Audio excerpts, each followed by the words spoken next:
takot sapagkat ako'y sumasa inyo. Huwag kang maglulupay-pay sapagkat ako'y iyong Diyos. Aking palalakasin ka. Oo, aking tutulungan ka. Oo, aking aalagaan ka. Na aalalayan ka ng kanang kamay ng aking katwiran. Pagpalain mo kanyang salita. Ama, sandali tayong manalangin sa Diyos. Ama, salamat sa mga salita mo. At ikaw po, Panginoon, ang siyang mangusap sa oras na ito. At wala po ako magagawa, Panginoon, kung wala ako sa buhay, kung wala ako sa iyo, Lord. Ikaw po, Panginoon, ang siyang maitaas sa oras na ito. Sa pangalan ni Jesus. Amen. Ang nakita ko dito, number 1, sabi ko, huwag kang matakot. Yung takot ay nakakapagbigay talaga ng kahinaan. Dahil naranasan ko ito, pag natatakot ka talaga, maraming may manghihina ka, wala kang gana, yung pang talagang may hindi ka masigla. Kaya sabi po sa 2 Timothy 1:7, for God give us a spirit, not fear. Sapagkat hindi tayo binigyan ng Diyos ng espiritu ng katakutan, kundi ng kapangyarihan ng pag-ibig at kahusayan. Pag nasa sa atin talagang Santong Espiritu, ay mawawala lahat ang takot. Ito po ang na-experience ko. Dahil ako talagang super takot ako noon. Wala pa sa akin ang Panginoon na hindi pa ako masyado na sa Kanya. Ay talaga ito. Ito po ang lagi kong pinanghahawakan ng salita ng Diyos. Yung binigay na Espiritu ng Diyos na maalis yung takot. At ito po yung ginawa ng Panginoon na walang takot. Dahil ang takot po ay talagang diyan ka may stress pati, yung takot. Kaya ang Diyos, kung nasa sa iyo ang Espiritu ng Diyos, ay mayroon kang kasiglahan, mayroon kang kakayapaan, wala kang kakatakutan, kundi matakot lang tayo sa Panginoon. Kaya ang pag-ibig talaga at kahusayan ay nanggagaling sa Panginoon. Ibibigay niya, pag wala kang kakatakutan, talagang ibibigay niya yung kahusayan. Bibigyan ka ng katalinuhan, wisdom, knowledge, at understanding. Ito'y mararanasan mo dahil nasa sayo ang Santong Espiritu. Dahil sa kanyang pag-ibig. Ito po ay bibigay niya sa mga mananampalataya na nananahan ang Santong Espiritu. Amen. Amen. Sabi po sa number 2, palalakasin ka. Isa po itong palalakasin ka, sabi po sa Philippians 4:13, sabi ni Apostol Paul, I can do all things through Christ who gives me strength. Siya ang nagbibigay ng ating kalakasan. Ito po ay pangako ng Panginoon. Isa po ito na pangako ng Panginoon na anuman ang ating gagawin, anuman ang ating mga hinaharap, bibigyan ka ng kalakasan. All things, sabi, lahat. Anuman po yun na bigatin mo sa buhay, mga relasyon mo, mga bibigyan ka ng kalakasan sa trabaho, relasyon mo sa mga kasama mo sa trabaho, sa amo, ay lahat ay ikukumport ka ng Panginoon dahil ito yung isang pangako niya. Isa rin po na ibibigay niya, sabi po sa kaya tayo, manatili tayo sa Diyos na ating sinasamba. Ang Diyos at natin ay buhay. Hindi nagbabago noon, ngayon at magpakailanman. At ako mula 1983, awa ng Diyos, hindi ko po nasubukan na hospital.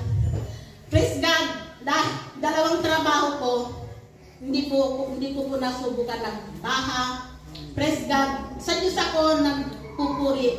Marami akong naranasan na mga struggle sa pamilya, sa aming pasasama. Praise God na overcome ko ito. Dahil sa Espiritu ng Diyos na nananahan na may pag-ibig. Ang pag-ibig na mananatili sa iyo ay yung pag-ibig ng Diyos. Iba talaga yung pag-ibig ng Diyos unconditionally. Lahat ay pagkakalob niya sa iyo. Maraming favor ang ibibigay ng Panginoon sa iyo pag nananatili ka sa Kanya. Amen. Dahil lalo pag sa pagsunod mo sa Panginoon, kung nasa sa iyo ang Holy Spirit, ang gusto ng Panginoon, yung kalooban niya, ay susundin natin. Tayo ay, yung kalooban niya, hindi yung ating kalooban. Lahat ng ating desisyon, kasi kami noon, nag-umpisa rin kami sa zero. Walang-wala rin po kami, ngunit ang Diyos lahat ang nag-provide. Dahil sabi po sa kanyang pangako, Philippians 4:19, and my God will meet all my needs according to His riches in His glory. In His glory. Lahat ng kailangan mo ay pagkakalob ng Diyos. Manatili ka lang sa Kanya. Hindi Kanya papabayaan. Nung nagkaroon po kami ng mga properties, umpisa kami sa zero. Ako hiniling ko sa Panginoon talaga. Ang mga pangako niya, sabi ko noon, kahit 5 years to pay, sabi ko, 5 months na lang, Lord. Alam ko, pagkakalob mo. Ganun. 2 years na lang, 2 months na lang, Lord. Hanggang sa naka-overcome kami. Lahat ng mga pangailangan mo talaga, pag nananatili ka, hindi ka bibiguin ng Panginoon. Amen. Praise God. Dahil lahat ng mga idinadalangin, lahat ng kahilingan ko ay pinagkaloob ng Panginoon.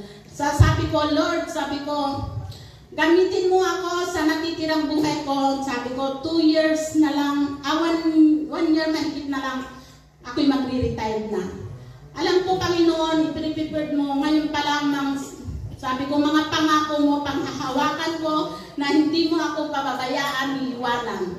Hanggang sa iyong pagdating, gusto ko maglingkod sa iyo, magpagamit ako sa iyo ayon sa iyong kalooban. Kasi naranasan ko yung pag-ibig ng Panginoon, hindi ka hahayaan magpakailanman. Ano man ang mga struggle, yung mga bagyo sa buhay mo, mga nariyan. Dumaan tayo sa pandemic, ngunit hindi tayo pinabayaan. Diba? Sa mga mananampalataya, tuloy-tuloy pa rin tayo na nagsusupport sa church.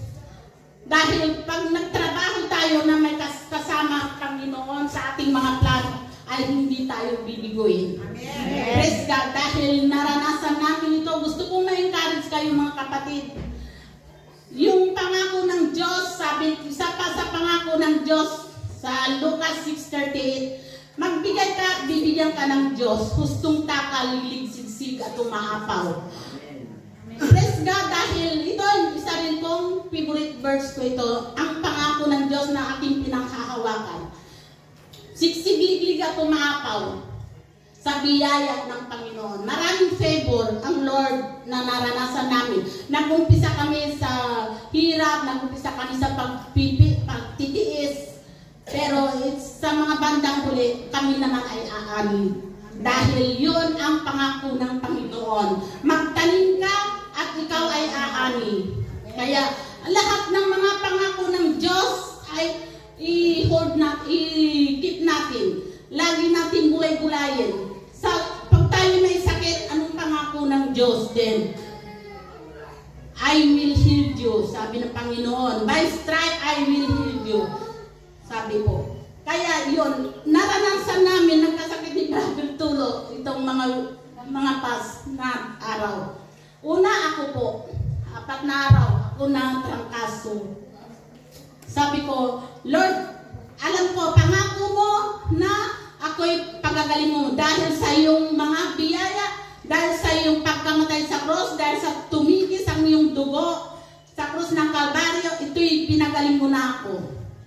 Dito po, hanggang sa ako'y nag-umpisang nag-communion at Pagkatapos akong na 1 week na nag-communion, ako'y gumaling na, tapos si Brother Tulo, nung napasama si Brother Tulo na nag-communion, dati hindi pa nagkasakit.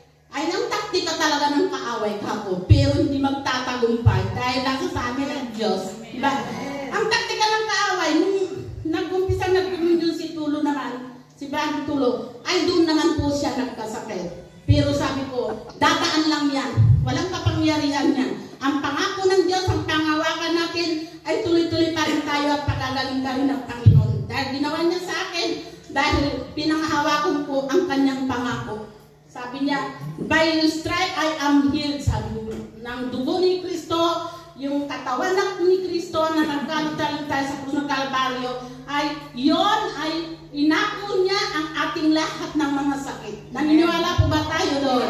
Ako yung paniwalang-paniwala dahil nararanasan namin. Salamat po sa Diyos. Alam ko, kayo rin po mararanasan nyo at mananatili. Basta nananatili yung panghawakan natin ng mga pangako. Maraming pangako ang Panginoon ay mga magagandang pangako. Walang pangako na hindi natutupad ng Panginoon.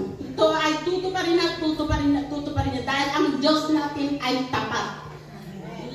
Mga nangangako na iba na hindi ang mga kapwa natin pwedeng mabago. Pero ang Panginoon ay subok na natin. Saan pa tayo? Kay Lord na tayo na mananatili sa lahat ng pangako ay natutupad niya.